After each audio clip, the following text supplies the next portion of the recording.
आज षट्तिला एकादशीको दिन श्री किरातेश्वर गुरुकुलका नानीहरू सबैजना मिलेर रोटी बनाउने कार्यक्रम चल्दैछ।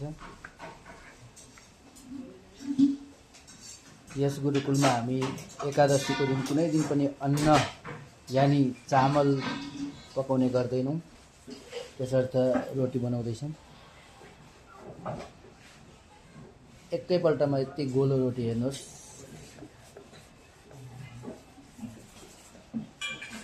यहाँ हेर्नुहोस्, यसरी गोला बनाउँदै यहाँ अर्को बनाउनु, अर्का विद्यार्थी भाइ।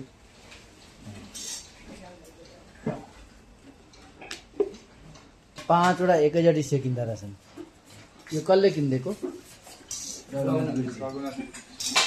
रघुनाथ गुरुजीले हामीलाई प्रदान गर्नुभएको यो भक्ति, उहाँलाई धेरै धेरै धन्यवाद दिन चाहन्छौँ। हेर्नुहोस्, पाँचवटा रोटी एकैचोटि सेकिने गर्छ। पहिला हामीलाई रोटी बनाउँदै एकादशीको दिन 2 बज्थ्यो। गुरुजीले जब यो सहयोग गरिदिनु भयो, त्यहाँबाट हामीलाई एकदम सरल भएको छ। उहाँलाई फेरि पनि धेरै धेरै धन्यवाद दिन चाहन्छु गुरुकुल परिवारबाट। यहाँ चाहिँ के गर्ने गरेको हो? घिउ लगाएर के गर्ने गरेको छ? खै देखाउँछु।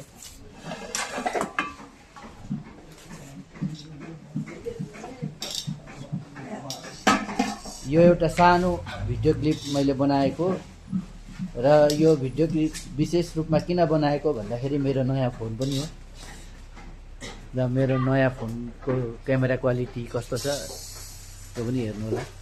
यहाँ चाहिँ आज लप्सीको अचार बनाउन आँटेका छौँ, त्यो पनि तपाईँहरूलाई म देखाउँछु।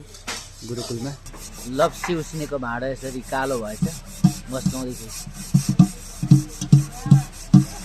आन्टी र योगेश विद्यार्थी चाहिँ यहाँनिर लप्सी उसिनेर सुकाएको छ, बाँदर ल्याएर लान्छन् भनेर रुगेर बसिरहेका छन्।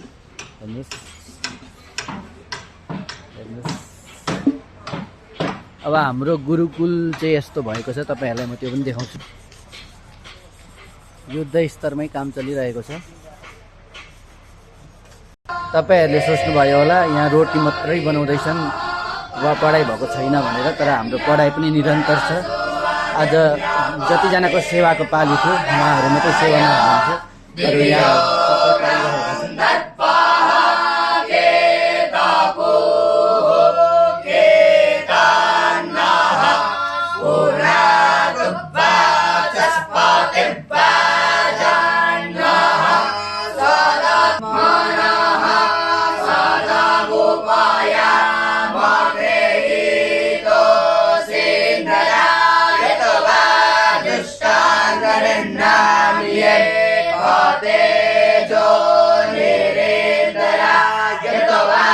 Dusta